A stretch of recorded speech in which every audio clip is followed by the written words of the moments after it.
বাথরুমে ওযু করার বিধান কি? ভাইরা আমার, বাথরুমের ভেতরে কমোড বা প্যান এটার সাথে আপনার ওযুর যে ট্যাপ বা বেসিন এটার যদি কোনো পার্থক্য না থাকে, অর্থাৎ মাঝখানে কোনো আড়াল বা ব্যবধান না থাকে, তাহলে এই জায়গায় ওযু না করে ওযুটা বাহিরে কোনো ট্যাপে করা উত্তম।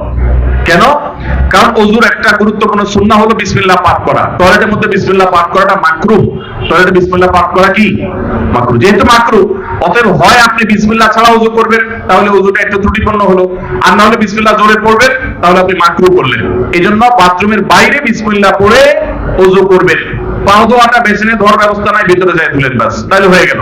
আর যদি বাইরে কোনো বেসিন না থাকে, কোনো টেপ না থাকে, তাহলে টয়লেটের ভিতরেই ওযু করতে পারবেন, কিন্তু বিসমিল্লাহটা মনে মনে বলবেন।